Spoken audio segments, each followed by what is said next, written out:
The scent of expensive cologne and cigarette smoke hung in the air of the upscale restaurant where I worked, a toxic cloud that seemed to follow me from table to table. My feet ached in the black heels I was required to wear, and the tight pencil skirt restricted my movements as I balanced 3 plates of overpriced pasta on my forearm.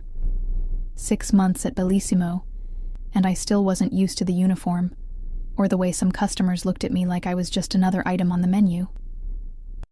"Table 7 needs more wine," Marco, the floor manager, hissed as he passed by. His eyes narrowed at my momentary pause to catch my breath. I nodded quickly, my heart hammering against my ribs. 6 more hours of this shift.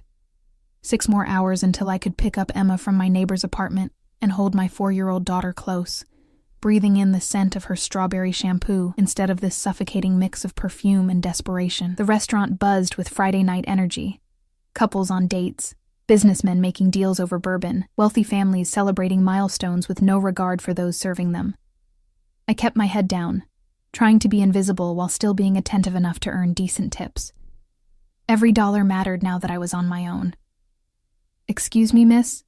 A woman with diamond earrings the size of grapes raised a manicured finger.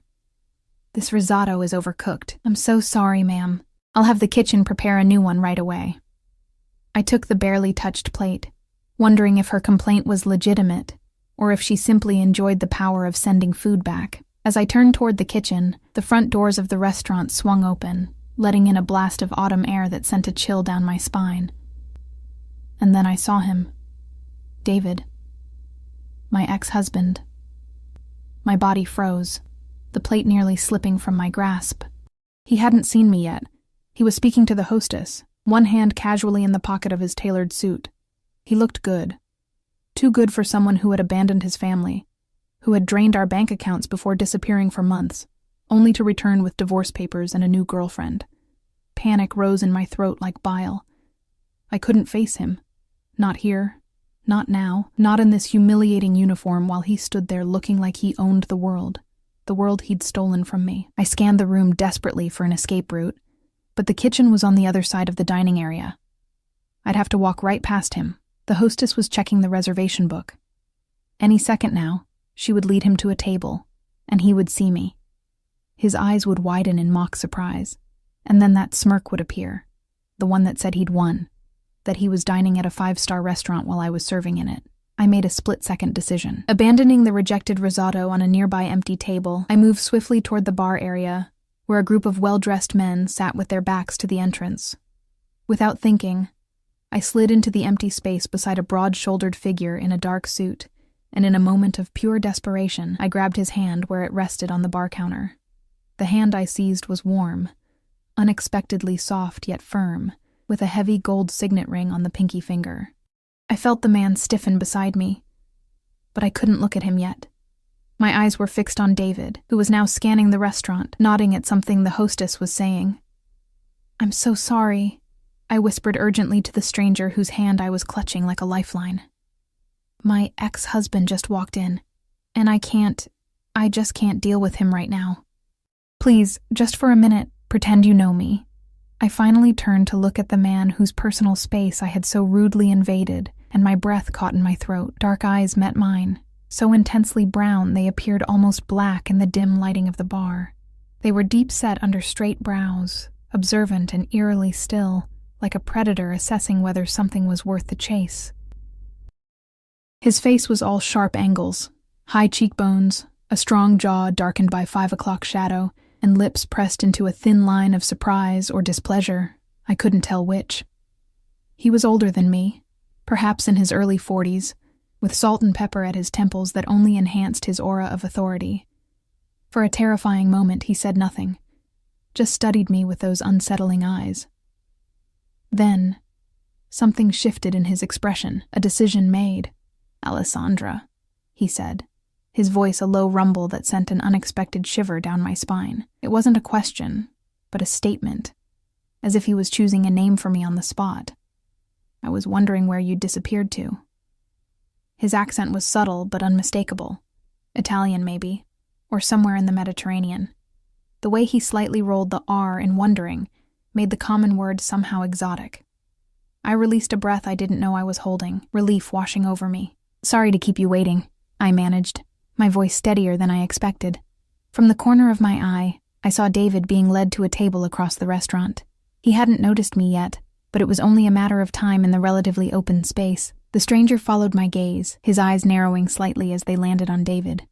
Then, with a smoothness that seemed practiced, he shifted his body to shield me from view, simultaneously releasing my hand, only to place his own on the small of my back. The weight of it felt both protective and possessive, and despite myself, I leaned into his touch, grateful for the cover. "Is that him?" he asked, his breath warm against my ear. I nodded, not trusting my voice. "Former husband?" Another question. Another nod from me. "Recent?" "A year," I whispered. "But he's been difficult." Something dangerous flashed in the stranger's eyes. There and gone so quickly I thought I might have imagined it, his hand on my back pressed slightly firmer. "Vincent," a voice called from behind us, and I noticed for the first time that the other men at the bar were watching our interaction with curious eyes. One of them, a tall man with a scar running along his jawline, seemed particularly interested, his gaze calculating as it moved between us. "Not now, Enzo." My unexpected savior, Vincent, replied without looking away from me. His tone left no room for argument, and the man named Enzo immediately backed down, turning to mutter something to the others. I became acutely aware of the strange dynamic I had stumbled into. These weren't ordinary businessmen having drinks after work.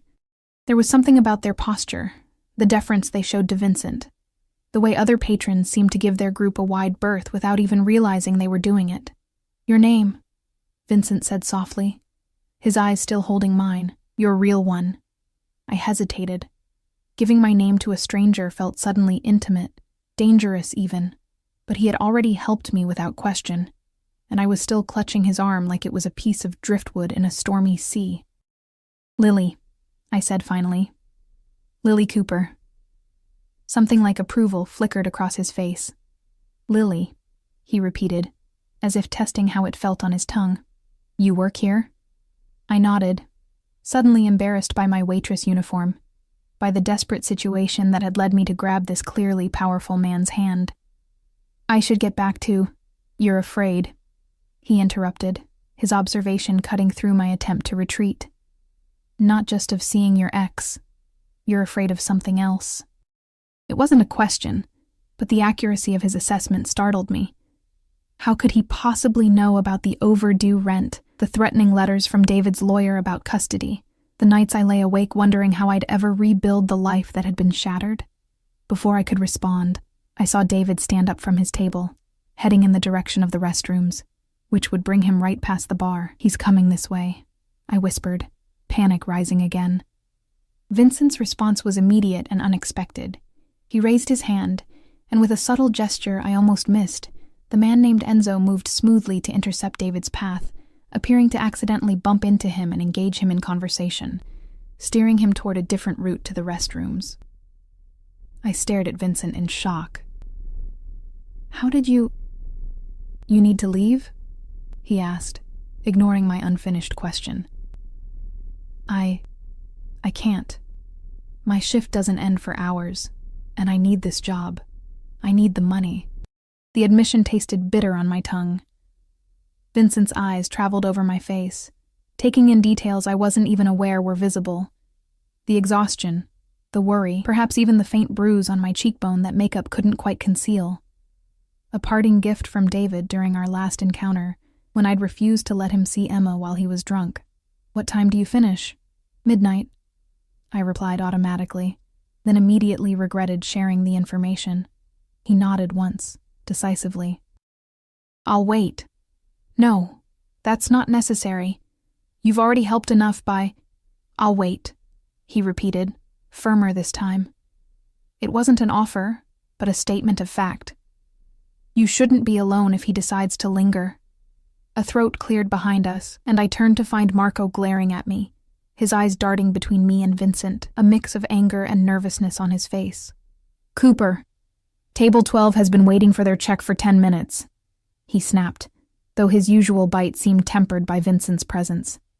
"I'm sorry, I was just—" "She was assisting me," Vincent cut in smoothly, his voice dropping to a register that somehow made Marco take a physical step back. I believe I requested her specifically. Marco's face paled visibly. Mr. Russo, I didn't realize... Of course, sir. Take all the time you need, Lily. He retreated quickly, throwing one last nervous glance over his shoulder. Mr. Russo. The name meant nothing to me, but it clearly meant something to Marco, who had never before addressed me by my first name or shown any flexibility with break times. You know my boss? I asked, confusion momentarily overriding my anxiety about David. A slight smile touched Vincent's lips, but didn't reach his eyes. I know many people in this city. It wasn't really an answer, but the way he said it made me certain I wouldn't get a clearer one. I really should get back to work, I said, reluctantly pulling away from his protective proximity. But thank you, truly. Vincent reached into his suit jacket and pulled out a business card, pressing it into my palm. It was heavy, cream-colored cardstock, with just a name and phone number embossed in dark ink. Vincent Russo. If he approaches you, call this number immediately, he said, closing my fingers around the card. Anytime. I nodded, slipping the card into the pocket of my apron, aware that I was accepting something more significant than just a phone number. The weight of his gaze followed me as I returned to my duties, somehow both comforting and unsettling. For the rest of my shift, I moved through the restaurant in a daze, hyper-aware of two things. David, who thankfully remained absorbed in his dinner date with a blonde woman I didn't recognize, and Vincent, whose commanding presence at the bar seemed to alter the very atmosphere of the room. Occasionally, our eyes would meet across the space, and each time, a strange current would pass through me, a mixture of gratitude, curiosity, and something else I couldn't quite name, something dangerous. What I didn't realize then, as I delivered plates and filled wine glasses with trembling hands, was that in my moment of desperate need, I hadn't just grabbed any stranger's hand. I had grabbed the hand of Vincent Russo, a man whose name was whispered in fear throughout the city, whose business dealings were never discussed in the open, and whose enemies had a habit of disappearing without a trace. I had grabbed the hand of a Mafia boss, and unknowingly, I had just entangled my fate with his. As midnight approached, my anxiety spiraled with each passing minute. Vincent and his men had left the bar area an hour earlier, moving to a private dining room in the back of the restaurant. I told myself it was relief I felt at his departure, relief that I could focus on my job, relief that the inexplicable tension coiling in my stomach whenever his dark eyes found mine had dissipated. But as I counted out my tips in the break room, barely enough to cover Emma's daycare for 3 days, I couldn't deny the disappointment weighing on me.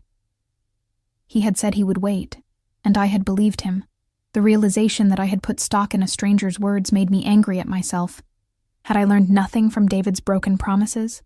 I changed out of my uniform in the cramped employee bathroom, pulling on worn jeans and a sweater that had once been soft but was now pilled from too many washes.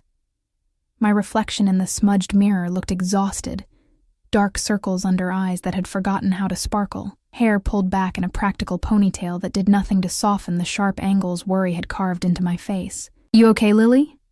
asked Tara, another waitress, as she applied a fresh coat of lipstick. "You seem distracted tonight." "I'm fine," I lied, the words so familiar they fell from my lips without thought. "Just tired." She nodded sympathetically. "Don't forget your coat. It's gotten cold out there." I thanked her and grabbed my thin jacket from the hook, mentally calculating the bus schedule. The last bus to my neighborhood would leave in 20 minutes. If I hurried, I could make it. The alternative was a 30-minute walk through parts of the city I preferred to avoid after dark. Marco was waiting by the employee exit, counting cash for the register. He looked up as I approached, his usual disdainful expression replaced by something that resembled respect or fear. "Cooper," he said, clearing his throat. "Mr. Russo left this for you." He handed me an envelope, thick and heavy. I stared at it, uncomprehending. "What is it?" Marco shrugged, though his eyes remained fixed on the envelope. "He said you'd need a ride home." Before I could respond, the door beside us opened, letting in a blast of cold air along with the tall man I recognized as Enzo from earlier. Without the dim lighting of the bar, I could see his features more clearly. The scar on his jaw was longer than I'd realized, running from his ear almost to his chin, and his eyes were a startling pale blue against his olive skin. "Ms. Cooper," he said with a slight nod. "Mr. Russo sent me to drive you home." My pulse quickened. "That's not necessary. I can take the bus." Enzo's expression didn't change. "The last bus left 10 minutes ago." I checked my watch and alarm. He was right. I'd lost track of time counting tips, and now I was stranded. "I can walk," I insisted, though the thought of the long, cold journey made my tired feet ache in protest. "Mr. Russo was quite clear," Enzo replied, his tone making it evident this wasn't a request. "The car is waiting." I hesitated, clutching the mysterious envelope. Every instinct told me to decline, to maintain the boundary between my desperate world and whatever dangerous realm Vincent inhabited. But the practical reality of my situation, exhausted, miles from home with the temperature dropping, made the decision for me. "Fine," I conceded. "Thank you." Marco watched our exchange with undisguised curiosity, and I could already imagine the rumors that would circulate tomorrow. Lily Cooper, single mother and nobody waitress, somehow connected to Vincent Russo. I didn't understand the significance of that connection yet, but Marco's reaction told me enough to know it was substantial. I followed Enzo out to the parking lot, where a sleek black SUV with tinted windows idled, its engine a quiet purr in the night. He opened the back door for me, and I slid onto leather seats so soft they felt like butter against my jeans. "Your address?" Enzo asked, as he took the driver's seat, his eyes meeting mine in the rearview mirror. I hesitated again, the thought of this man, this stranger, knowing where my daughter and I lived, making my skin crawl, but he waited patiently, offering no pressure or threat, simply expecting my compliance. Finally, I gave him my address, watching his face for any reaction to the neighborhood, one of the poorest in the city, where rent was just barely within my means. His expression remained impassive as he pulled out of the parking lot. In the privacy of the back seat, I opened the envelope Marco had given me. Inside was a stack of cash, more money than I made in 2 weeks of shifts, and a note written in elegant, slanted handwriting. "For your trouble tonight. The car will take you home safely. VR." I stared at the money in shock, then quickly stuffed it back into the envelope, my cheeks burning with a mixture of humiliation and anger. Did he think I had fabricated the situation with David as some kind of con? Or worse, did he think I was the kind of woman who could be bought?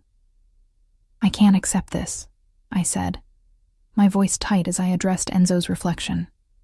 "Please take it back to Mr. Russo with my thanks, but I can't take his money." Enzo's eyes flicked to mine briefly before returning to the road. "That would be unwise." "I don't care if it's unwise," I shot back, surprising myself with my vehemence. "I'm not for sale." Something that might have been respect flickered across Enzo's stoic features. "Mr. Russo doesn't pay for people, Ms. Cooper. He compensates for inconvenience or rewards loyalty. The distinction matters to him." His words gave me pause. I thought of how Vincent had interfered when David was heading toward the bar, how he had somehow made Marco treat me with deference for the first time since I'd started working at Bellissimo. Why would he care about my inconvenience?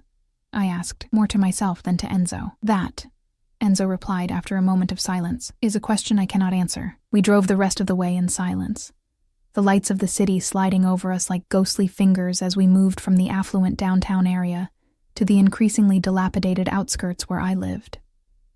When Enzo finally pulled up in front of my apartment building, a tired 5-story walk-up with graffiti decorating its lower walls, he stepped out to open my door with the same formal courtesy he might have shown to someone arriving at a gala. "Mr. Russo would appreciate if you kept the envelope," he said as I stepped out, the cold night air immediately seeping through my thin jacket. "Consider it a gesture of goodwill." I clutched the envelope, conflicted. The money inside would cover next month's rent with enough left over for new winter boots for Emma. The practical part of me, the mother part, couldn't justify refusing it out of pride. "Thank him for the ride," I said finally, neither accepting nor rejecting the money outright. "And for earlier." Enzo nodded once, then handed me a small card, identical to the one Vincent had given me earlier. "Mr. Russo's private number. He suggested you keep it somewhere safe." Before I could respond, my attention was drawn to a car parked across the street. A silver Audi I recognized instantly, its engine off, but a figure clearly visible in the driver's seat. David. Fear shot through me like ice water in my veins. How had he found my new address? I'd been so careful, moving across the city and changing my phone number after the last time he'd shown up drunk, pounding on my door and screaming accusations until a neighbor called the police. Enzo followed my gaze, his posture shifting subtly. "Is that him? Your ex?" I nodded, unable to speak past the knot of terror in my throat. Without a word, Enzo moved to stand between me and the view of David's car, his hand disappearing briefly inside his jacket before returning to his side. "Go inside, Ms. Cooper. Lock your door. I'll ensure he doesn't follow." "You don't have to." "I insist." He cut me off, his voice leaving no room for argument. "Mr. Russo would be displeased if I left you unprotected." The word displeased carried a weight that sent a shiver down my spine, not for my safety, but for what it implied about Vincent's potential reaction and power. I hurried inside the building, my heart hammering against my ribs as I climbed the 4 flights of stairs to my apartment. Mrs. Patel, my elderly neighbor who watched Emma when I worked nights, opened her door at the sound of my footsteps. "She's sleeping," Mrs. Patel whispered with a warm smile. "Not a peep all night. Such a good girl." "Thank you," I breathed, trying to hide my distress as I followed her into her apartment. Emma was curled up on the fold-out couch, her dark curls splayed across the pillow, one small hand clutching her tattered stuffed rabbit. The sight of her peaceful face temporarily pushed away my fear. I gathered her into my arms, careful not to wake her, and thanked Mrs. Patel again before carrying Emma across the hall to our apartment. Once inside, I locked the door, engaged the flimsy chain, and carried Emma to the single bedroom we shared. After tucking her in, I moved to the window that overlooked the street, peering cautiously through the thin curtains. Enzo still stood beside the SUV, his tall figure illuminated by the streetlight, while David's Audi remained in the same spot. For a long moment, nothing happened. Then, as if making a decision, David's car door opened, and he stepped out. Even from this distance, I could see the belligerent set of his shoulders, the unsteady way he moved. He'd been drinking.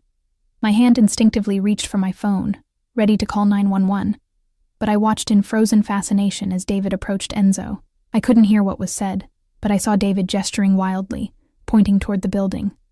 Toward me, Enzo remained perfectly still, his posture relaxed yet somehow menacing. Then, with a speed that startled me, Enzo closed the distance between them, leaning in to speak directly into David's ear. Whatever he said drained all the color from David's face. He stumbled back, nearly tripping over his own feet in his haste to return to his car. Within seconds, the Audi's engine roared to life, and David sped away, tires squealing against the pavement. Enzo looked up then, directly at my window, as if he had known I was watching all along. He gave a small nod before returning to the SUV and driving away, the taillights disappearing around the corner. I sank to the floor beneath the window, the envelope of cash still clutched in my hand, my mind racing. What had I done by grabbing Vincent Russo's hand? What world had I inadvertently stepped into? Sleep evaded me that night. I lay beside Emma, listening to her soft breathing, my thoughts a chaotic swirl of fear, gratitude, and an emotion I didn't want to name. A dangerous curiosity about the man whose intervention had, at least for tonight, kept David at bay. Morning came with the soft patter of rain against the window and Emma's small hands patting my cheeks. "Mommy, wake up. It's Pancake Saturday," I forced a smile, pushing away the exhaustion. "That's right, baby. Pancake Saturday it is." As Emma chattered about what shapes she wanted her pancakes in, I moved through our morning routine on autopilot, my mind still replaying the events of the previous night. The envelope of cash sat on top of the refrigerator where I'd placed it, both out of Emma's reach and out of my direct line of sight, as if not seeing it would somehow make the moral dilemma it represented disappear. After breakfast, while Emma was engrossed in her favorite cartoon, I finally allowed myself to count the money properly. $5,000. More than enough for rent, for new winter clothes for Emma, for the dental work I'd been postponing, and still have some left over. Money that could change everything, at least temporarily. Money from a man who, if Marco's reaction and Enzo's deference were any indication, was not someone I should be involved with. I was still staring at the cash when my phone buzzed with a text from an unknown number. "Did you sleep well, Lily? VR." My heart leaped into my throat. How had he gotten my number? I hadn't given it to him or to Enzo. The implication that he could so easily access my personal information sent a chill through me. Yet there was also a traitorous warmth at the thought that he had bothered to check on me. Before I could decide whether to respond, another text came through. "Your ex won't be a problem anymore. Consider it handled." My fingers hovered over the keyboard, a dozen responses forming and dissolving in my mind. Finally, I typed, "I don't know what Enzo said to him, but thank you. I should tell you, though, that I can't accept the money." His response was immediate. "We'll discuss it tonight, 8 p.m. I'll send a car. Not a request, but a statement. An assumption that I would comply." The presumption should have angered me, but instead, I felt a flicker of anticipation, quickly smothered by practical concerns. "I can't. I have my daughter." There was a longer pause before his next text. "Bring her. She'll be safe." I stared at the message, shock rendering me momentarily speechless. Bring Emma to meet a man I knew nothing about, a man who was clearly involved in activities outside the law. It was unthinkable. "That's not possible. I'm sorry." This time, the pause stretched for so long I thought he had given up. Then, "Your daughter will remain with Enzo's sister Maria, in the garden room. She's a certified childcare provider. You and I will dine separately. This is important, Lily. Please." The please caught me off guard. It was the first time his communications had included anything resembling a request, rather than a command. And beyond that, the thoroughness of his planning, a certified childcare provider, suggested he had anticipated my objections. "Mommy, can I have juice?" Emma's voice pulled me from my thoughts. As I poured apple juice into her favorite sippy cup, decorated with faded princesses, I weighed my options. I could refuse Vincent's invitation, return the money somehow, and hope that David had been scared off permanently. Or I could meet with Vincent, understand what exactly had transpired, and perhaps gain some clarity on why this powerful man had taken such an interest in my problems. "Here you go, sweetheart," I said, handing Emma her juice. "How would you feel about going on a little adventure tonight? With dragons?" she asked hopefully, her brown eyes, so like mine, wide with excitement. I smiled, smoothing her wild curls. Maybe not dragons, but there might be a garden. As Emma returned to her cartoon, chattering about gardens and flowers, I picked up my phone and typed a response I hoped I wouldn't regret. "We'll be ready at 8. The black SUV arrived precisely at 8, idling quietly in front of my building like a sleek predator. I stood at the window, watching as Enzo stepped out and scanned the street with practiced vigilance before approaching the entrance. "Who's that man, Mommy?" Emma asked, peering around my legs at the window. She was dressed in her nicest outfit, a purple corduroy dress with leggings, and the light-up sneakers she insisted on wearing everywhere. I'd spent an hour trying to tame her curls into 2 neat braids, my hands trembling slightly as I worked. "That's our driver for tonight," I explained, smoothing non-existent wrinkles from my own dress, the only nice one I owned, a simple black wrap style that had survived from my previous life with David. "Remember what I told you? We're going to have dinner at a special place." Emma nodded solemnly, clutching her stuffed rabbit closer. "And I'm going to play in a garden with a nice lady while you talk to your friend." Friend? The word felt wrong for whatever Vincent was to me. Savior? Threat? Both, perhaps. A sharp knock at the door made me jump. Emma ran to answer it before I could stop her, though she was still too short to reach the chain lock. "Emma, wait," I called, but she had already thrown the door open as far as the chain would allow.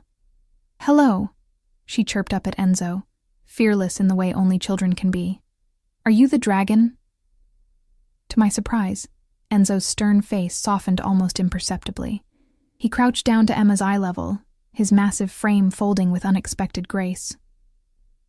"No dragons tonight, little one," he said, his voice gentler than I'd heard it before. "But I've been told there might be ice cream for good girls who listen to their mothers."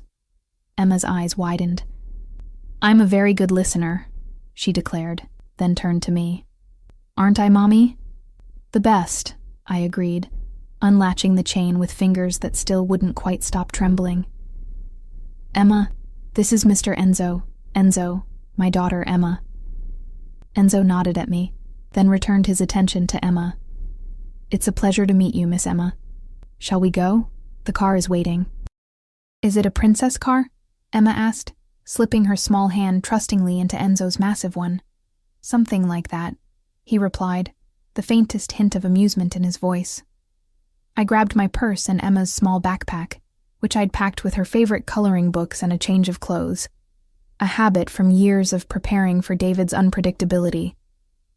As I locked the apartment door behind us, a voice in my head screamed that I was making a terrible mistake. What kind of mother brings her child to meet a man like Vincent Russo? But another voice, quieter yet more insistent, reminded me that for the first time in over a year, David had backed down. For the first time, I'd seen genuine fear in the eyes of the man who had terrorized me since our divorce, and that alone made me willing to step into the unknown. The SUV was even more luxurious than I remembered, with plush leather seats and darkened windows that concealed the interior from outside eyes. Emma bounced excitedly as Enzo secured her in a booster seat that definitely hadn't been there the night before. "Look, Mommy! The seat has cup holders!" she exclaimed, exploring every feature with delighted fingers. I smiled at her enthusiasm while my own stomach twisted with anxiety. "Yes, baby. Very fancy." Enzo closed our doors and took his place in the driver's seat.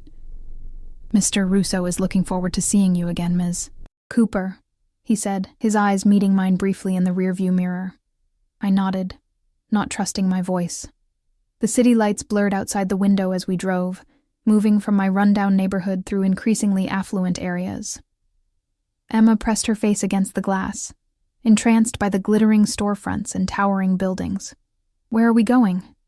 I finally asked, as we turned onto a tree-lined avenue in the city's most exclusive district. "Mr. Russo's residence," Enzo replied simply. "His residence.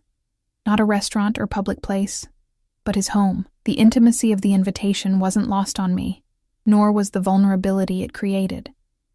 In a restaurant, I could walk out if needed. A private home offered no such escape. We pulled up to a gated property set back from the street, surrounded by a high stone wall covered in flowering vines. A security guard stepped forward, examined the car, then nodded to Enzo, before the wrought iron gates swung open silently. The driveway curved through manicured gardens before revealing a house that took my breath away. A modern mansion of glass and stone, its windows glowing with warm light against the darkening evening sky. It wasn't ostentatious like some of the neighboring properties, but its quiet elegance spoke of immense wealth and refined taste.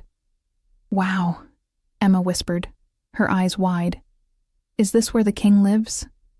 A lump formed in my throat. "Something like that, sweetheart." Enzo parked at the front entrance, where stone steps led up to massive double doors. Before he could exit to open our doors, one of them swung open and a woman emerged, petite with olive skin and dark hair pulled into a neat bun. She wore simple black pants and a crisp white blouse, her only adornment a delicate gold cross at her throat. "You must be Lily," she said warmly as Enzo helped us from the car. "And this beautiful girl must be Emma. I'm Maria." Her accent was similar to Vincent's but slightly stronger, her words musical and flowing. Emma, suddenly shy, pressed against my leg, but offered a small wave.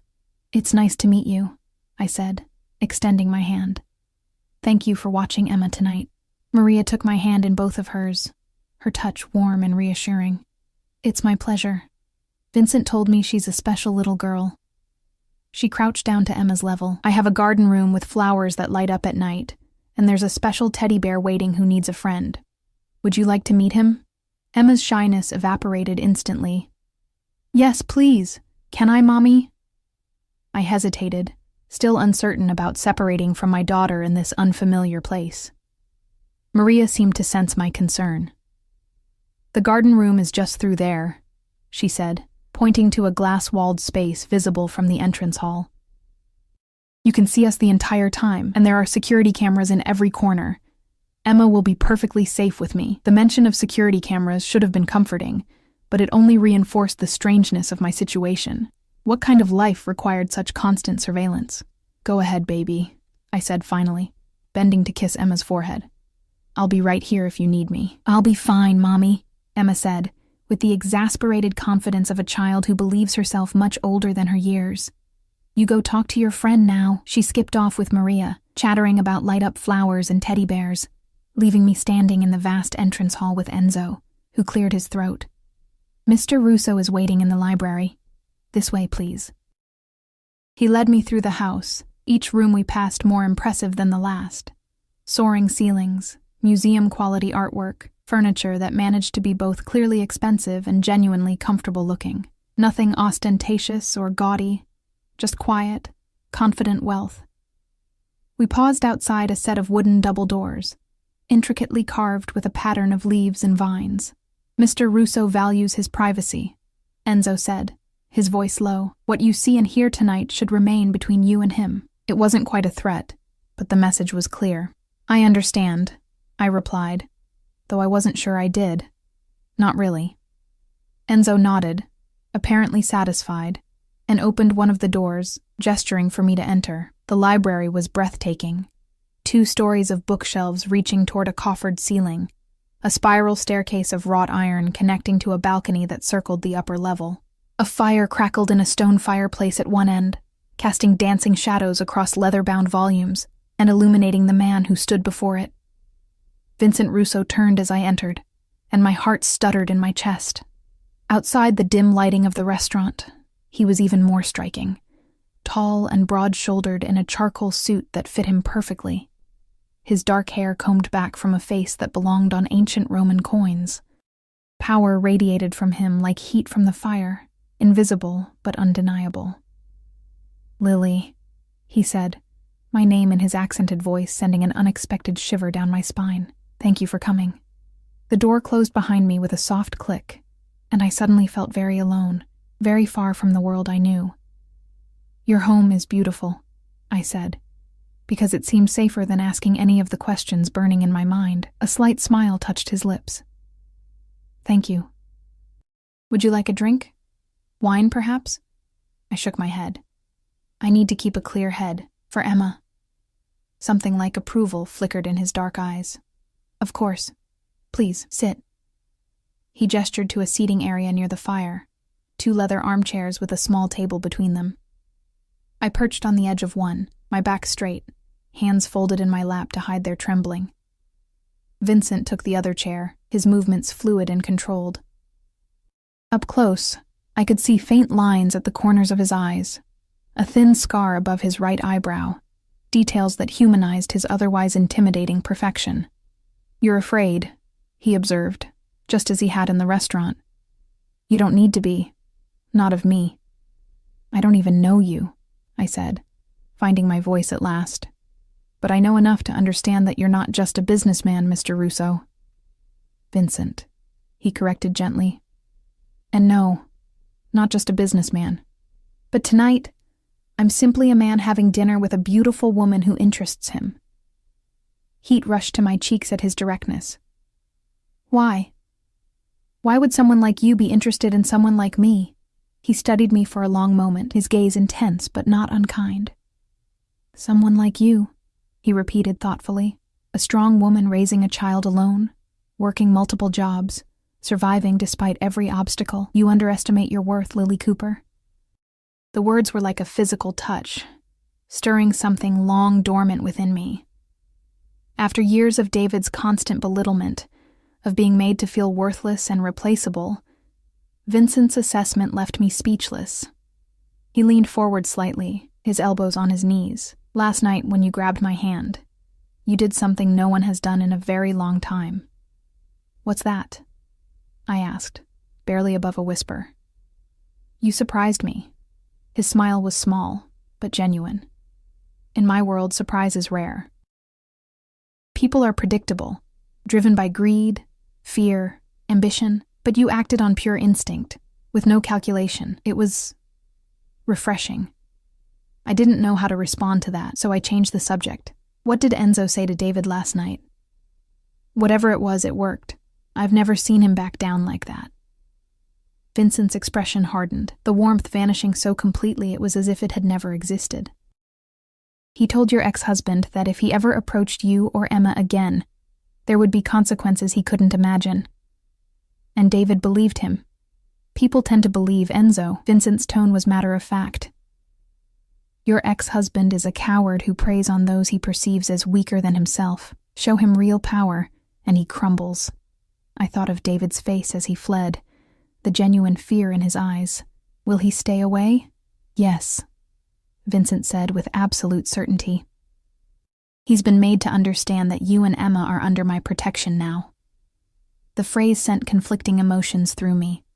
Relief at the thought of David's torment ending, but also apprehension at what under my protection might entail.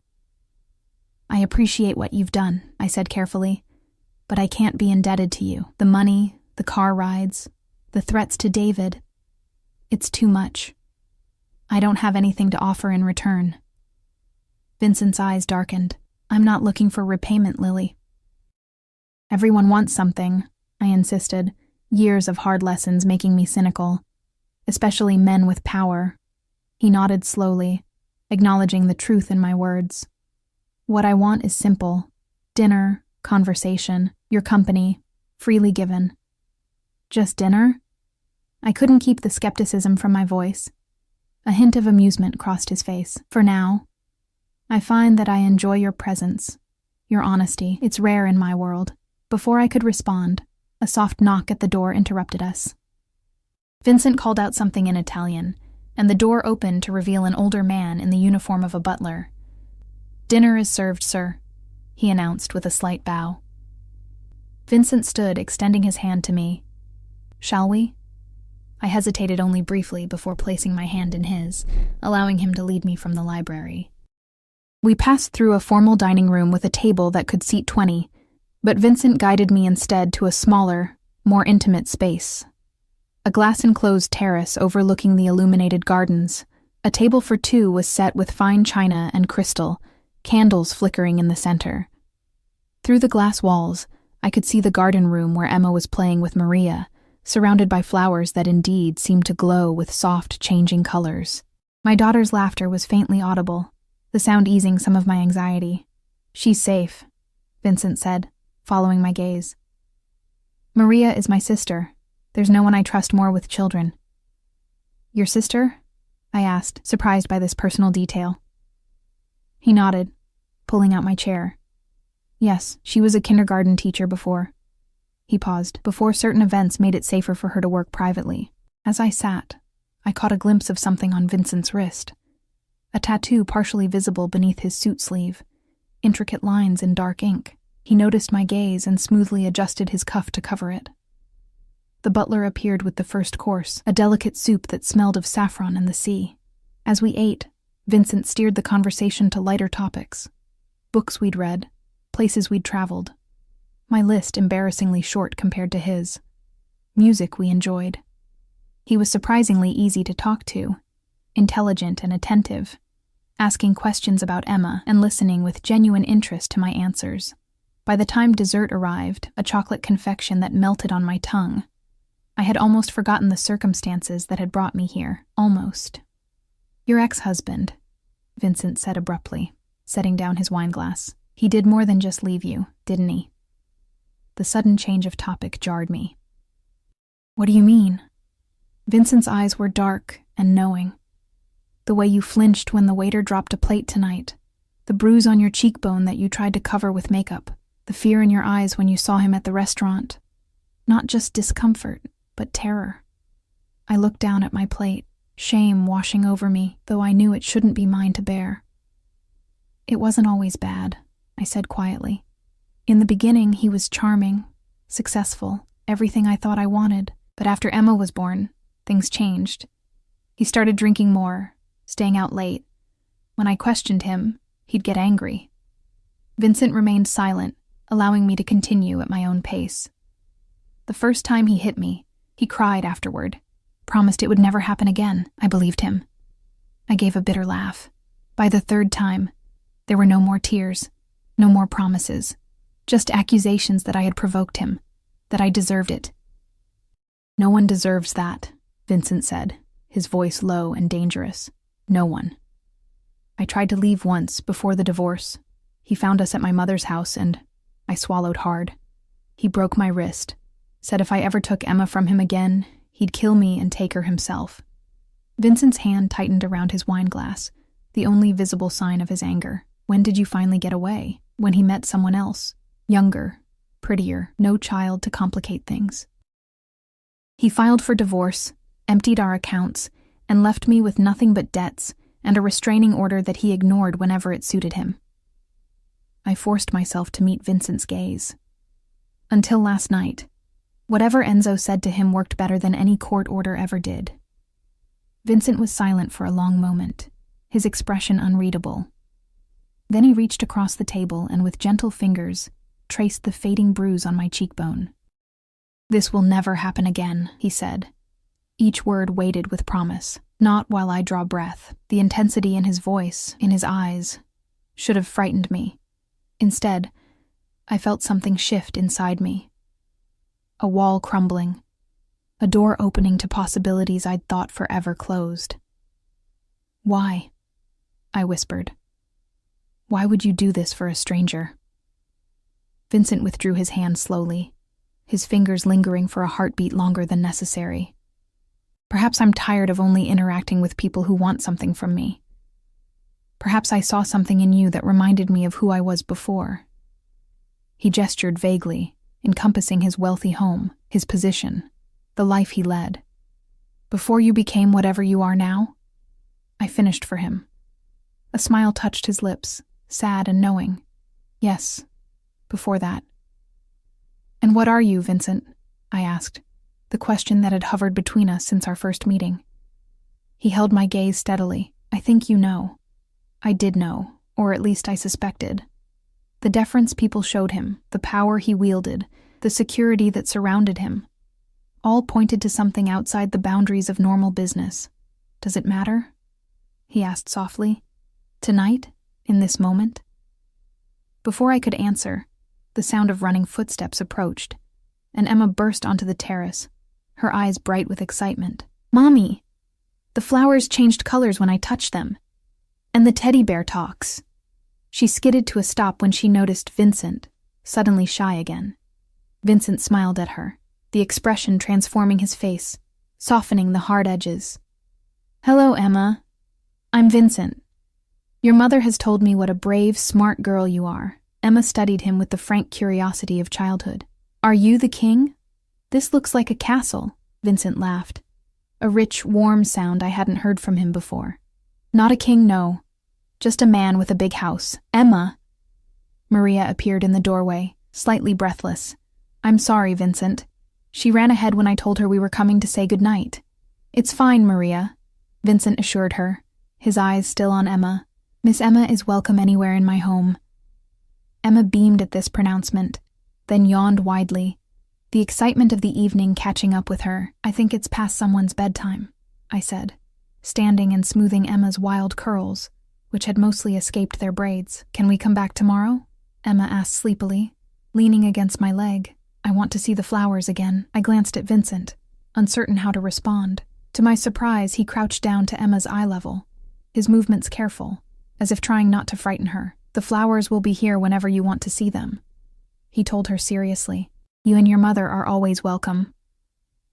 Emma nodded, satisfied with this answer, and allowed Maria to lead her away to wash her hands before we left. As their footsteps faded, Vincent turned to me. "She's remarkable," he said. "She has your spirit." "Thank you," I replied, warmth spreading through my chest at his praise of my daughter. "She's everything to me." Vincent nodded, understanding in his eyes. "Family is everything," he agreed, and something in his tone suggested he meant this as more than just a platitude. As we walked through the house toward the entrance, Vincent slightly ahead of me, I noticed for the first time a subtle limp in his gait. Barely perceptible, but there if you were looking closely. Another humanizing detail about this enigmatic man. At the door, Emma was already half asleep in Maria's arms. Vincent instructed Enzo to bring the car around, then turned to me. "I'd like to see you again, Lily." he said, his voice low enough that only I could hear. Not out of obligation or gratitude, just you and me, getting to know each other better. I should have said no. I should have thanked him for his help and walked away from whatever dangerous world he inhabited. But standing there in the warm light of his home, with Emma safe and David no longer a looming threat, I found myself nodding. I'd like that too, I admitted, surprising myself with the truth of it. Something flickered in his eyes, relief, perhaps, or satisfaction. He reached into his pocket and handed me a small velvet box, a gift, he said, when I hesitated to take it. Nothing extravagant, I promise. I accepted the box but didn't open it, tucking it into my purse instead.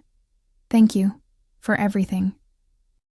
He took my hand, raising it to his lips in an old-world gesture that should have seemed affected, but somehow felt natural coming from him. Until next time, Lily Cooper. As Enzo drove us home through the quiet streets, Emma sleeping soundly beside me, I finally opened the velvet box.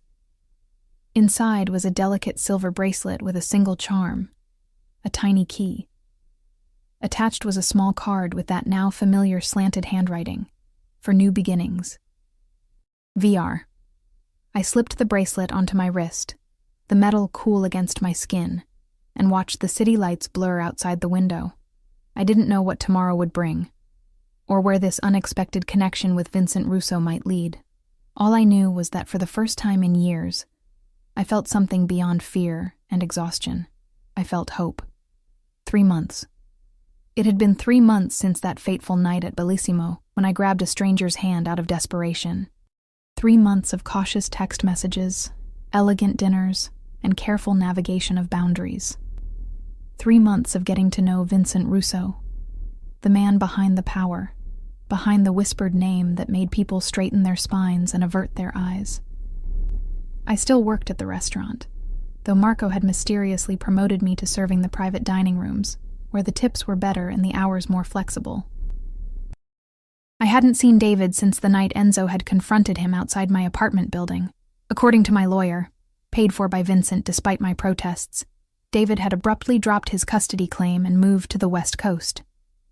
The bracelet Vincent had given me rarely left my wrist, the tiny silver key a constant reminder of possibilities I was still afraid to fully embrace. "Mommy, when are we going to Vincent's house again?" Emma asked as I braided her hair for preschool. "Maria promised to show me how the fountain works next time." I smiled, securing the braid with a purple elastic. "Soon, baby. Vincent's been busy with work." It wasn't a lie. He'd been away on business for the past 2 weeks, though he still sent daily texts checking on us, and flowers had arrived every 3 days like clockwork. "Is he your boyfriend now?" Emma asked with the directness only a 4-year-old could manage. My hands faltered in her hair. "It's complicated, sweetie." "That's what grown-ups say when they don't know the answer," she replied wisely, making me laugh despite my discomfort with the question. The truth was, I didn't know what Vincent and I were to each other. We had shared meals, conversations, even a few brief touches, his hand on the small of my back, my fingers brushing his when he handed me a glass of wine. But he had never pushed for more, had respected the careful distance I maintained, even as something undeniable grew between us. I knew what he was, or at least I had pieced together enough. The hushed phone calls he excused himself to take, the men who watched the perimeter of any restaurant where we dined, the way certain people in the city treated me differently once they realized my connection to him. Vincent Russo was powerful in ways that existed outside the law, and that knowledge should have sent me running. But there was another side to him, the man who listened intently when I spoke of my dreams of returning to college someday, who remembered Emma's favorite ice cream flavor, who spoke of his deceased parents with such raw grief it made my heart ache. That man was someone I was finding it increasingly difficult to keep at arm's length. After dropping Emma at preschool, I returned to our apartment to find a sleek black envelope propped against our door. My name was written across it in Vincent's distinctive handwriting. Inside was a single sheet of heavy cream stationery. "Lily, I've returned early and would very much like to see you. There are matters we need to discuss. Enzo will pick you up at 7 p.m., if that's agreeable. Emma is welcome, as always. But if you prefer, Maria can come to your apartment instead. Vincent." The formality of the note, so different from his usual warm texts, sent a ripple of unease through me. Matters we need to discuss sounded ominous, final. Had he grown tired of my hesitation? Of the complicated logistics of dating a single mother? Or was it something else entirely? I arranged for Mrs. Patel to watch Emma, not because I didn't trust Maria, but because the serious tone of Vincent's note made me think this was a conversation best had without my daughter present. At precisely 7 p.m., the now familiar black SUV pulled up outside, but instead of Enzo, it was Vincent himself who stepped out, dressed impeccably as always in a charcoal suit that accentuated his broad shoulders. My heart stuttered at the sight of him, a reaction I could no longer pretend was simply gratitude or fascination. "Vincent," I said as I approached, suddenly conscious of my simple dress and minimal makeup. "I wasn't expecting you to come yourself." He took my hand, his touch sending warmth up my arm. "I wanted to see you as soon as possible." His dark eyes scanned my face, as if searching for something. "You look beautiful, Lily. You always do." In the car, a tense silence settled between us. Vincent seemed preoccupied, his usual attentiveness replaced by a distant expression as he gazed out the window. "Is everything all right?" I finally asked as we drove past the city limits, heading north along the coast. "Your note seemed serious." He turned to me, his expression softening.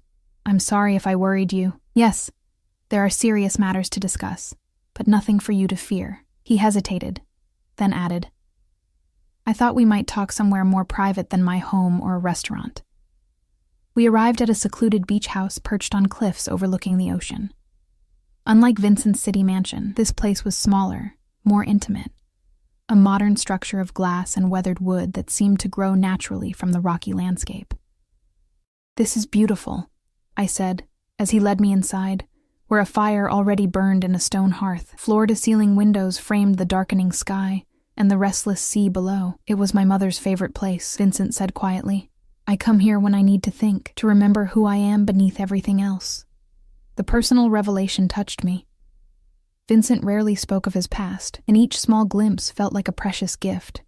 He poured 2 glasses of wine and gestured for me to join him on a low couch facing the windows. As I sat, the bracelet he'd given me caught the firelight, the little key gleaming. "You wear it," he observed, a note of pleasure in his voice. "Every day," I admitted. "It reminds me of possibilities." Vincent's eyes darkened at my words. He set his wine glass down untouched and turned to face me fully. "Lily," he began, his voice low and serious. "These past months have been unexpected. When you grabbed my hand that night, I could never have imagined where it would lead." My heart began to race, fear and anticipation mingling in my chest. "And where has it led, Vincent?" He took a deep breath. "I find myself thinking of you constantly, of your strength, your grace, your fierce love for your daughter. I've known many people in my life, Lily, but none like you." His words wrapped around me like a warm embrace, but the tension in his shoulders told me there was more. "But there are things about me, about my life, that I've kept from you," he continued. "Not out of deception, but out of hope that I could be. For you, just a man, not everything else that I am." "I know what you are, Vincent," I said softly. "Or at least, I've guessed enough." His eyes widened slightly in surprise. "You're in organized crime," I continued, the words strange on my tongue yet undeniably true. "The way people defer to you, the security, the power you wield, it's obvious if one is paying attention." Vincent's expression grew guarded. "And knowing this, you've still allowed me into your life? Into Emma's life?" "I've struggled with it," I admitted. "Every day, I tell myself I should end this, whatever this is between us, that I should take Emma and disappear before we get any deeper into your world." Pain flashed across his face. "And is that what you've decided to do?" I looked down at the tiny key on my wrist. "If I were smarter, perhaps, but no." I raised my eyes to his. "Despite everything, I find myself unable to walk away from you, Vincent Russo." The relief that flooded his features was palpable. He reached for my hand, entwining our fingers. "There's something else I need to tell you. The real reason I asked you here tonight." I tensed, preparing myself for some terrible revelation. "I'm leaving this life." he said simply. Of all the things I had expected, this wasn't one of them. What do you mean? Vincent's thumb traced circles on my palm as he spoke. For the past year, I've been carefully extracting myself from certain business interests, transferring control to trusted lieutenants, legitimizing what can be legitimized, severing ties with what cannot. Why? I asked, stunned by the revelation. Initially because I was tired. Tired of looking over my shoulder, tired of wondering which friend might become an enemy tomorrow. His eyes met mine, intense and vulnerable. But these past months, since meeting you and Emma, the urgency has increased. I want something different, Lily, something I never thought possible for someone like me. Hope bloomed in my chest, fragile and terrifying. What do you want, Vincent?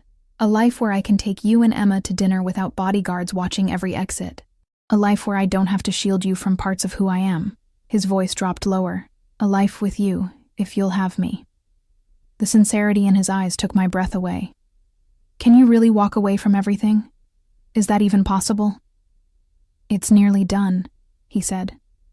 There are complications, risks, which is why I've kept this from you until now. I didn't want to offer you promises I couldn't keep. What risks? I asked, suddenly afraid for him in a way I hadn't been before. Vincent's expression darkened. Not everyone is happy with my decision. There are those who see it as weakness, as betrayal. There was an incident last week, an attempt to dissuade me. Fear clutched at my heart. Were you hurt? No, he assured me quickly. But it's why I came back early, why I needed to see you, to make sure you and Emma were safe, and to ask you something important. He shifted, reaching into his pocket to withdraw a small box, similar to the one that had held the bracelet, but smaller still. My breath caught in my throat. I'm not offering marriage, not yet, he said, correctly reading my expression. That would be presumptuous, given all that remains unresolved. But I am offering a promise. He opened the box to reveal a ring. Not a diamond, but a deep blue sapphire set in platinum, elegant and understated. This was my grandmother's, Vincent explained. She gave it to me before she died and told me to give it only to a woman of true strength and courage. His eyes held mine, intense and earnest. I can think of no one who embodies those qualities more than you, Lily. Vincent, I whispered, overwhelmed by the gesture and all it implied. I'm asking for your patience while I finish what I've begun, he continued. For your trust that I can become the man you and Emma deserve. And when it's done, if you still want me, then we can discuss more permanent arrangements. Tears blurred my vision. You're really leaving it all behind? For us? He took my face in his hands, his touch infinitely gentle. For us. For the chance at a life I never thought I could have. But Lily, you need to understand, there may be danger in the transition. I've taken precautions, but I can't guarantee absolute safety. Is that why you brought me here instead of your home? You're worried someone might target me to get to you? Vincent nodded grimly. After the attempt last week, I've increased security around you and Emma, though you may not have noticed. Enzo's men have been watching your apartment, your workplace, Emma's preschool. I should have been frightened by this revelation, but instead, I felt a strange calm. How long until it's finished? This transition? 2 months, perhaps 3. I've moved most of my legitimate assets offshore. Once the final arrangements are complete, we could go anywhere. Italy, France, wherever you and Emma would be happy. Leave the country? The idea was both terrifying and exhilarating. Emma's never even been on a plane, Vincent smiled, the expression softening his features. She'd love Italy. Children are treasured there, and you. You would bloom in the Mediterranean sun, away from memories of David, away from the struggle of making ends meet. The future he painted was so tempting. A clean slate, a new beginning, safety and security for Emma. But there was one question I needed answered first. Why me, Vincent? Of all the women you could have chosen, educated, sophisticated women from your world, why a struggling waitress with a complicated past and a 4-year-old daughter? Vincent was quiet for a moment, considering his answer. When he spoke, his voice was low and fervent. Because when you grabbed my hand that night, you weren't seeing Vincent Russo, the man people fear. You were just seeing a potential lifeline. He brushed a strand of hair from my face. And then, when you learned who I was, you still saw the man beneath it all. You questioned me, challenged me, made me laugh when few dared to joke in my presence. He took my hand, pressing it against his chest, where I could feel his heart beating steadily. You make me feel human, Lily, not a title, not a position, not a threat, just a man. Do you have any idea how rare that is in my life? His words resonated deep within me. Wasn't that all anyone wanted in the end? To be seen for who they truly were, beyond labels and circumstances? I'm afraid, I admitted. Not of you, but of letting myself believe in this future you're describing. I've had dreams shattered before, I know, he said softly. And I can't promise there won't be challenges. But I can promise that I will never willingly cause you or Emma pain. That every decision I make from this moment forward will be with your well-being in mind. He held out the sapphire ring, a question in his eyes. Will you accept this? Not as an engagement, but as my promise to you that I'm fighting for our future? I looked at the ring, at the man holding it, and at the crossroads stretching before me. The safe path would be to walk away now, before I was in any deeper. To return to my small apartment and predictable struggles, to the life I knew how to navigate. But as I gazed into Vincent's eyes, I saw something I'd been searching for since long before David had shattered my trust. I saw home. Yes, I whispered, extending my hand. I accept your promise, Vincent, and I make one in return. To believe in the future you're fighting for. To trust that what we've found is worth the risk. He slipped the ring onto my right hand. A promise, not yet an engagement. And the sapphire caught the firelight, sending blue sparks dancing across our skin. Vincent raised my hand to his lips, pressing a kiss to my knuckles, then to the inside of my wrist, where my pulse raced beneath the bracelet he'd given me. Lily, he murmured, my name a prayer on his lips, and then, finally, after months of careful distance and restrained touches, Vincent kissed me.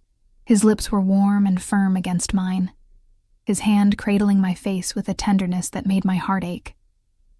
I melted into him, all my doubts and fears temporarily silenced by the rightness of being in his arms. When we parted, breathless and dizzy, the world outside had darkened completely, leaving only our reflections in the glass and the distant shimmer of stars above the ocean. I should take you home, Vincent said reluctantly, his forehead resting against mine. Emma will be waiting. The mention of my daughter brought reality rushing back, the complications, the dangers still unresolved, but instead of fear, I felt a newfound determination. 2 months, I said, touching the sapphire on my finger. We can be careful for 2 months. Vincent nodded, his eyes serious again. Until then, there will be rules to keep you safe. I'll explain everything on the drive back. As we left the beach house, Vincent's arm protective around my waist, I caught a glimpse of movement in the darkness, a figure near the tree line, then another by the cars. Vincent's security, watching over us even here. A reminder of the world he inhabited, the world he was fighting to leave behind. In the car, Vincent explained the security measures he'd implemented, the men watching our apartment, the secure phone he wanted me to carry, the safe house prepared if anything went wrong. I listened carefully, understanding that these precautions weren't signs of his world intruding on mine, but his way of shielding me from it while he dismantled his empire. And after? I asked as we approached the city limits. When it's over and we're wherever we decide to go, what then? Vincent's hand found mine in the darkness of the car, his thumb brushing over the sapphire. Then we begin again. I have legitimate businesses, hotels, restaurants, vineyards, enough to keep us comfortable without ever having to look over our shoulders. And if someone from your past finds us? If this doesn't end as cleanly as you hope? His grip tightened slightly. I've been careful, thorough. But if that happens, we'll face it together. I won't let anyone harm what we're building, Lily. Not ever. The fierce protectiveness in his voice should have frightened me. It spoke of capabilities I didn't want to contemplate. But instead, it comforted me. After years of feeling vulnerable, of being at David's mercy, the idea of someone fighting for me, for Emma, felt like finally reaching solid ground after treading water for too long. When we reached my apartment building, Vincent insisted on walking me to my door. In the dim hallway outside my apartment, he pulled me close one more time, his kiss deeper now, edged with a hunger we both knew would have to wait. 2 months, he whispered against my lips, and then a lifetime if you'll have me. I'll have you, I promised, the words carrying the weight of a vow. After he left, I stood in my small living room, the sapphire gleaming on my finger, and for the first time in years, I allowed myself to imagine a future without constant struggle, without fear. A future where Emma could grow up safe and cherished, where I might pursue the dreams I'd abandoned, where love didn't come with conditions or bruises. A knock at my door startled me from my reverie. Thinking Vincent had returned, I opened it without checking the peephole. A mistake. David stood in the hallway, his face flushed with anger or drink, possibly both. "So it's true," he spat, pushing past me into the apartment before I could stop him. "You're fucking the mob." Fear shot through me, but it was quickly replaced by anger. "Get out of my home," I demanded, keeping my voice low so as not to wake Emma or disturb Mrs. Patel next door. "You have no right to be here." David's eyes fixed on the sapphire ring, his face contorting with rage. "I lose everything because of you. My daughter, my reputation, and you get rewarded with jewelry from criminals? How long have you been whoring yourself out to Russo?" My hand moved instinctively to the secure phone in my pocket, but David grabbed my wrist, twisting until I gasped in pain. "You think I don't know about his men watching this place?" he hissed. I had to wait weeks for an opening, for them to get sloppy, but it was worth it to see for myself what kind of mother you've become. "Let go of me," I said, my voice steady despite the fear coursing through me. "Or I'll scream, and Mrs. Patel will call the police." David laughed, a bitter sound that raised the hairs on my neck. "The police? You think they'll help the Mafia boss's whore?" Something in me snapped at his words. After months of growing stronger, of learning my worth through Vincent's eyes, I refused to cower before David any longer. "I am not afraid of you," I said, each word precise and clear. "Not anymore." I twisted my arm sharply, breaking his grip with a move Enzo had taught me, just in case. David stumbled back, surprise replacing anger for a moment before his face darkened again. "You stupid bitch," he snarled, lunging toward me. But before he could reach me, the door burst open. Enzo stood there, his imposing frame filling the doorway, his pale eyes assessing the situation in an instant. Behind him was another man I recognized from Vincent's security team. "Mr.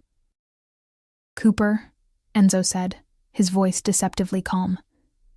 "I believe you're trespassing." David froze, his face draining of color. "This doesn't concern you. This is between me and my wife." "Ex-wife," I corrected sharply. "Ex-wife," Enzo repeated, stepping fully into the apartment. "Who happens to be under Mr. Russo's protection? A fact you were made aware of months ago." David's eyes darted between Enzo and the door, calculating his chances. "Russo's not untouchable," he said, desperation edging his voice. "People are talking. His own people think he's gone soft." A chill ran through me at his words, so similar to what Vincent had told me about resistance to his plans to leave his criminal life behind. Enzo's expression didn't change, but something dangerous flickered in his eyes. "Mr. Cooper, I'm going to give you one chance to leave peacefully, for Ms. Cooper's sake and for your daughter's." The mention of Emma seemed to reach David in a way threats to his own safety hadn't. He glanced toward her bedroom door, then back at me, conflict evident in his face. "She deserves better than this life," he said, and I couldn't tell if he meant me or Emma. "Better than him. That's not for you to decide anymore," I replied quietly. "Please leave, David. Don't make this worse than it already is." For a moment I thought he might refuse, might force Enzo's hand. But then his shoulders slumped, the fight draining out of him. "This isn't over." he muttered as he moved toward the door, but the words lacked conviction. Enzo stepped aside to let him pass, then followed him out, leaving his associate at my door. "I'll ensure he leaves the building," Enzo told me. "Marco will stay with you until I return. Mr. Russo has been informed and is on his way." After they left, I sank onto the couch, adrenaline still coursing through my veins. I checked on Emma, relieved to find her still sleeping peacefully, unaware of the confrontation that had just taken place. When Vincent arrived 20 minutes later, his face was a mask of controlled fury. He gathered me into his arms, his body tense as he checked me for injuries. "I'm okay," I assured him, leaning into his embrace. "Really, he didn't hurt me." Vincent's jaw clenched as Enzo recounted what had happened, including David's comments about Vincent going soft. "This changes things," Vincent said after Enzo finished. "We need to accelerate the timeline." "What do you mean?" I asked, suddenly afraid. Vincent's eyes met mine, determination replacing anger. "It means we leave sooner than planned. Tonight, if possible." "Tonight?" I echoed, stunned. "But Emma, my job, our things, essentials only," Vincent said, his tone gentler now. "I have properties where we can stay until the final arrangements are complete. Places no one knows about, not even my closest associates." I looked around my small apartment, the home I'd built for Emma and me after escaping David, the safe haven I'd fought so hard to maintain. The thought of leaving it all behind with no warning was terrifying, yet the alternative, staying and risking another confrontation, possibly one where Emma wouldn't sleep through it, was worse. "How long do I have to pack?" I asked, my decision made. Relief washed over Vincent's face. "An hour. Take only what you and Emma absolutely need. Everything else can be replaced." As I moved through the apartment, filling a suitcase with clothes, Emma's favorite toys, our important documents, I felt a strange sense of liberation. Each item I chose to bring, each one I left behind, was a step toward the future Vincent had promised. A future I was now fully committed to, dangers and all. Emma woke briefly as I dressed her in warm clothes, her sleepy eyes questioning, "Are we going on an adventure, Mommy?" I smoothed her curls, my heart full of love and determination. "Yes, baby, the biggest adventure yet." In the living room, Vincent was on the phone, speaking rapidly in Italian. When he saw us, he ended the call and crossed to lift Emma into his arms. To my surprise, she went willingly, resting her head on his shoulder, as if it were the most natural thing in the world. "Ready?" he asked me, his free hand extended toward mine. I took it, feeling the warmth of his skin against my palm, the solid strength of his grip. 3 months ago, I had grabbed a stranger's hand out of desperation, never imagining where that impulsive action would lead. Now, I was taking that same hand by choice, walking willingly into an uncertain future that somehow felt more secure than any I had known before. "Ready," I confirmed, the sapphire on my finger catching the light as Vincent led us out of the apartment and toward our new beginning. As we stepped into the waiting car, Emma already drifting back to sleep between us, Vincent squeezed my hand. "I will keep you both safe," he promised, his voice low and fierce. No matter what it takes. I believed him. Not because he was powerful or dangerous, but because in the depths of his dark eyes, I saw the same determination I felt in my own heart. The resolve to protect what we had found together. This unexpected love that had blossomed from a moment of desperation. The city lights faded behind us as we drove into the night, toward a future neither of us could have imagined 3 months ago. A future we would build together, step by step, day by day, leaving the shadows of our past behind. I had grabbed a stranger's hand to escape my ex-husband, not knowing he was a Mafia boss. But what I had found wasn't just protection or security. It was a second chance at love, at family, at happiness. And this time, I wouldn't let it slip away.